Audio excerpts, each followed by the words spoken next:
እዚህ ጋር ያሉት ይውረዱና እኔ ኤርሚያስ ብቻ እንወያይ። የፈለገውን ያንሳ። አይወርዱ አስወርዳቸው። አይወርድ። አንተ ቅድም ዳንኤል ይውረድ ብዬ ስርዓቱ አይወርዱ ብለሃል። ከወረደ ሁሉም ይወርዳል ያልኩት። የአብርሃም አምላክ ምስክር አይወርዱ። ማንም አያስጥልህ። ምን አገባህ? መጥቆራ ላይ ናግባ። የልጁ ጥያቄ መጥቆራ ላይ ነው። ናግባ መጥቆራ። ብዙ ነገር አንስተሃል። መጥቆራን ብቻ ሁሉንም ያነሳው ነው። መጥቆራ ላይ ናግባ። ስለዚህ ቆይ የልጁ ጥያቄ የመጥቆራ ጉዳይ ነው። ጥያቄ የገድለ ተክለ ሃይማኖትንም እየዋሸው ነበረ። እሱንም በኋላ ደግሞ ስለዚህ አውርዳቸውና ኤርሚያስ እነሱ ብቻ እናውራ። አይወርዱም እኮ አልኩ። ምንድነው ችግር የለውም። የሚቀመጥ ሚውት ካለሱ ኖ እንደዛ ብሎ ነገር የለም። ምን ነው ቀጤማ ይጎዝጎዝልኛል። አይወርዱም። መዝሙር በደንብ ብቻውን አይችልም። ምን ችግር አለ? ቁጭ ብለው አስወርዳቸው። ሚውት አትግባ። በመሀል ሚውት አታንሳ። ኤርሚ አስወርዳቸውና እኔ እና እሱ ብቻ እንወያይ። በቃ ሙሉ ሰው ነው፣ በቂ ሰው ነው። እኔም በራሴ በቂ ነኝ። አስወርዳቸው። ማንም አያስፈልጉም። በቃ ኤርሚሻ ማንንም እንዳታስወርድ። ከኦርቶዶክሳውያንም የገቡት አዳም አለ፣ ዳንኤል አለ፣ መዝሙር አለ። ሌላም አዳም ይውረድ። እኔ አይወርዱ። ማናቸውም አይወርዱ።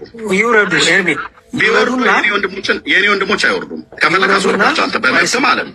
እኔ ገዛ አልፈልግማ። አንተ ብቻ ለምን ነው አንተ ፍርሃት ለምን አለ? አይ ተው ኤርሚያስ፣ እንደዛ ነው። እውነቴን ፈሪ አሁን እውነት ለሰሚው ፈሪ ማለት ፍርሃት ለምን አለ? ለሰሚው ፈሪ ማለት ነው። ለጥያቄ ኤርሚ ቆይ አንድ ሀሳብ ልስጥ ፕሊዝ። አንዴ ጥያቄህን አደባብሰው ሊያልፉ ነው የፈለጉት። እኔ እየሰማሁ አይደለ? እኔ እየሰማሁ ሰዎች አይውረዱም ይውረዱም ይቀመጡ ይፋነሱ። ማንንም እንዳታስወርድ። አዳምንም መልስ አስገባው። ማንም ሰው አይወርድ። እኔ ላስማማችሁ። ኤርሚ አንዴ ሀሳብ እባካችሁ ስሙኝ። አንዴ ኤርሚያስ አንዴ ፕሊዝ ሀሳብ ልስጥ። ሀሳብ ልስጥ ፕሊዝ። ሀሳብ ልስጥ። ኤርሚ ሁላችን የምንማረው ከውይይት ነው አይደለ? ኤርሚያስ አሁን እንደምታየው 15 ሰው ጠርቻለሁ አለ።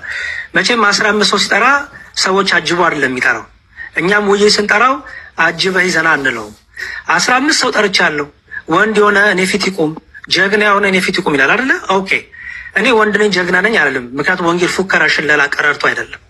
ግን ይኸው አራንዴ ሀሳብ ልስጥ ፕሊዝ። ቁጭ ብሎ ያሻል። አልሰማኝ በውሸት ይታወቃል። እኔ 15 ሰው ጠርቻለሁ ማለት 15 ሰው ጠርቶኛል ያልኩት አድምጠኝ። ታርመኛለህ ተራ ሲደርስ ታርመኛለህ። ለምን ትዋሻለህ? ሀሳቤን ልስጥ። በቃ ስለዚህ ወይ ሁለታችንም እንወርዳለን ማለት ነው። እኔ እናንተ ወርደን ሌሎች ያወራሉ። ውረድ። አቅም ወርደው ስለዚህ ጴንጤት የምታውሩ መብታችሁ ነው። እፍርታሙ አንተ ነህ። ኦኬ ምንድን ነው ያልኩት? በደንብ ስሙ። ውይይት ጠራው አለ አይደለ? ውይይት ጠራው። በጣም እኮ ይሄ የመንደር ወሬ ውስጥ ገባሁ። አሁን አይገርምም? መዋየት እየቻልን ጊዜያችን እየባከነ ውይይት ጠራው ብሎ የማንን ስም ጠራ? አኪለን ጠራላችሁ፣ ዘበነን ጠራላችሁ አይደለ? ስዩምን ዲያቆን ስዩምን ጠራላችሁ እያለ ዘረዘረላችሁ አይደል? ከዛ በኋላ ምን አልኩኝ እኔ? እነዚህ 15 ሰዎች ውይይት ራሱም ጠርቷቸዋል፣ እነሱም ጠርተውታል። ኦኬ የዘረዘራቸው ምክንያቱም ጠራው እያለ ነው። ጠሩኝም ጠራውም እያለ ዘርዝሯል ስማቸው።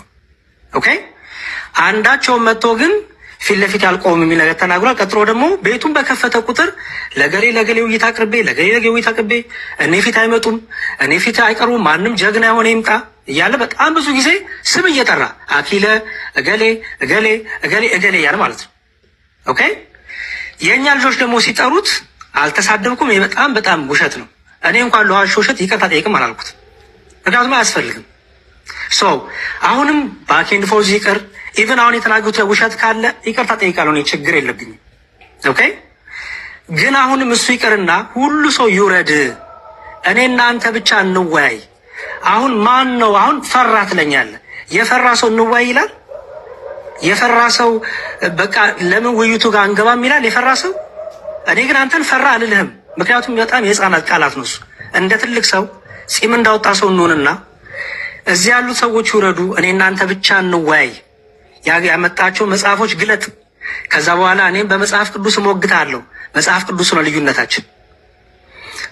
አሁንም ባኬንድ ፎርዙን የሰዎቹንም እድሜና ጊዜ አናባክን። ሁሉ ይውረዱና እናንተ ብቻ እንወያይ። ካልፈራህኝ ምናምን አልልም።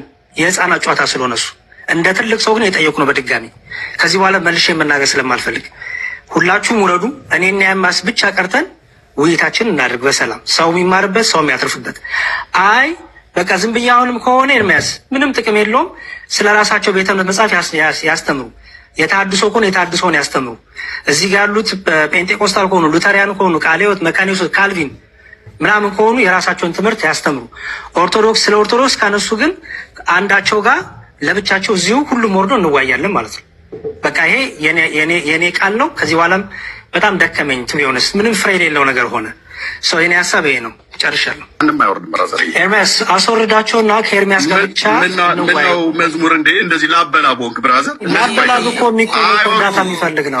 እንወያይ ያልኩ ላበላብ ትላለህ። ኦርቶዶክሳውያኑም አይወርዱም፣ ወንጌላውያኑም አይወርዱም። አክሊለ ጥሪ ያቀረበልኝ አልቀበልም አለ። በኋላ ላይ ልደተ ቃል ጥሪ ያቀረበልኝ አልቀበልም አለ ራሱ።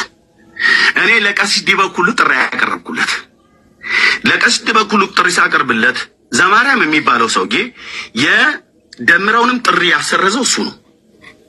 የዲያቆን ማነው ስዩምንም ጥሪ ያሰረዘው እሱ ነው በውስጥ። እሺ የዲበኩሉንም ጥሪ ቆይ የዲበኩሉንም ጥሪ ሰዎች በሌሉበት የሰው ሰዎች ሲጠራ ሀሜት ነው። ባይዘወይ በሌሉበት ኤርሚያስ ይዋሽ እውነት ይናገር። እነዛ ሰዎች በሌሉበት ከተወራ ሀሜት ነው። ባይዘወይ እኔ አሁን እዚህ ያሉትን ሰዎች ፊት ለፊት የተናገርኳቸው የሌለ ሰው ስም አልጠራው። ሀሜት ነው። ቀሲስ ዘበነ፣ ቀሲስ ድበኩሉ፣ ገሌ ገሌ ሀሜት ነው ይሄ። ኦኬ። ምክንያቱም ከአክሊል ጋር የነበረው አክሊል በቪዲዮ እስከ መረጃ አውጥቶ ኤርሚያስ እንዳዋሽ አሳይቷል። ኦኬ። ግን አሁን አክሊል በሌለበት ግን አክሊል ወክዬ አላወራም። እኔ ግን ሀሜት ነው። ወንድሞቼን አባቶቼን ሀሜት ነው። እኔ እንኳን አላረኩትም። ኦኬ። በትምህርት ነው እየጠየቁ ያለሁት። ስለዚህ ሀሜቱ ይቅር። እዚህ ጋር ያሉ ሰዎች ይውረዱና እኔና ኤርሚያስ እርሱ ገርላቱን ድርሳናቱን ያምጣ። አሁንም የአቡነ ተክለ ሃይማኖትን ጨምሮ ያነሳውንም ማለት ነው። ፖለቲከኛ ነበር፣ እንዲህ ነበር፣ ሁሉንም ያወራውን በመጽሐፍ እያስደገፈ እሱ የፈለገውን ያቅርብ። እኔ ደግሞ በራሱ ቤተ እምነት መጽሐፍና በመጽሐፍ ቅዱስ እርሱም ገርላት ድርሳናቱ ሲያነሳ እኔ ደግሞ መጽሐፍ ቅዱስ ዋናውን አነሳለሁ። መጽሐፍ ቅዱስ ዋናውን አንስቼ የክርስቶስን ትምህርት እንደሚክድ፣ የክርስቶስን ትምህርት እንደማይቀበል፣ ክርስቶስ ያስተማረውን ነገር እንደማይቀበል በዛ ሞግቷለሁ። ክርስቶስን ያላወቀ ሰው ነገረ ድነት የለውም፣ የዘላለም ሕይወት የለውም። ዝም ብሎ በስም በጠራ ሲሆን ክርስቶስ አርጎ ያለውን ነገር ማድረግ ነው። ክርስቶስ አርጎ ያለውን ነገር በጥምቀትና በቅዱስ ቁርባን በሌሎችም የነገረ የድነት ትምህርቶች ላይ ከኤርሚያስ ጋር በመጽሐፍ ቅዱስ ደግሞ እኔ ሞግቷለሁ። እሱ ገድላት ድርሳናቱን ይሰብስብ፣ ችግር የለውም። ኦኬ። ስለዚህ አሁንም መዋየት የሚፈልግ ከሆነ እዚህ ጋር ያሉት ሁሉ ይውረዱ። እየሰማኝ ነው። ኤርሚያስ ውይይት አይደለም የሚፈልገው፣ አላማ መዋየት አይደለ። ኤርሚያስ ሙሉ ሰው ነው። ራሱን ችሎ መናገር ማስተማር የሚችል ወንድማችን ነው። ስለዚህ የማንንም እገዛ አይፈልግም። እኔ ገሌ ይግባልኝ ገሌ ይቀመጥልኝ አላል። ካስወርድና ሁለታችንንም እኔ እና እሱ እንዋያ። አይ እኔ አልዋያይም ካለ ዳጊ ከሆነ ዳጊ መሪጌታ የተባሉት እዚህ ጋር ያሉት እንግዲህ ጴንጤ ከሆኑ እሳቸው ሉክ ፕሮፋይላቸውን ራሱ ያው የፊት ለፊት ስለምናገር ነው። ኦኬ። ይሄ ሁሉ ማስመሰል፣ ይሄ ሁሉ መደባበቅ፣ ተኩላነት አያስፈልግም። በቃ አውልቀው ልብሳቸውን በሱፍ መምጣት ይችላሉ። ኦኬ። ጴንጤ ከሆኑ ነው እየተናገርኩ ያለሁት። ምክንያቱም ኤርሚያስ እሳቸውም ስለ ይቀመጡ ስላለ ማለት ነው። ኦርቶዶክስ አባት ከሆኑ እሳቸው ምንም እንትን የለውም። ጴንጤ ሆነው ከሆነ ግን ይህን ፕሮፋይል ያደረጉት ይሄ በጣም ትልቁ ሌብነት ነው። ኦኬ። ጴንጤ ሆኖ ይህን ካደረጉት ፊት ለፊት ነው የምናገረው። የሌለ ሰው አላማም ይሄ ውሸታምነት ነው። እንደዚህ አይነትም ወንጌል የለም። ሰው ያላመነበትን ነገር ለድራማ ማድረግ የለበትም። ስለዚያው ምንድነው የምናደርገው መሰለ ኤርሚሻ ወንድሜ ኤርሚያስ አለ። እሱ መዋይ ከቻለ ይውረዱና እኔና እሱ እንዋይ። ሁሉም ይውረዱ፣ ማንም አያስፈልገንም። ራሳችንን ቆመን ቤተ እምነታችን ወክለን መናገር እንችላለን። እሱም ቤተ እምነቱን ወክሎ በቤተ እምነቱ መጽሐፍ በጴንጤ እንደ ጴንጤ ኮንሲደር አድርጌው የሁሉንም ትምህርት ጠይቋለሁ ማለት ነው። የነገረ ድነት ትምህርታችን እንዋያለን። ስለዚህ አሁን ምንም ባኬንድ ፎርዙ በዚህ ወጥቶ ዘበነ በዚህ ቲክታክ እንኳን የሌላቸውን ሰዎች ውይይት መጣት በጣም አስቂኝ ነገር ነው። ሰው ዘበነ በዚህ ወጥቶ ቀሲስ ዲበኩሉ በዚህ ወጥቶ ከሚባል ይኸው በቃ መተናል። ስለዚህ እንዋይ። ከቻለ እሱ ካልቻለ ደግሞ ለብቻው የሚዋይ ሰው ካለ ከዛ ሰው ጋር ለመዋየት ፈቃደኛ ነኝ። አለበለዚያ ግን ዝም ብሎ ቃቃ ጨዋታ እንጨዋት ከሆነ ግን ምንም ጥቅም የለውም ኤርሚዬ። እና ወደ ገደለው ብንገባ ጥሩ ነው።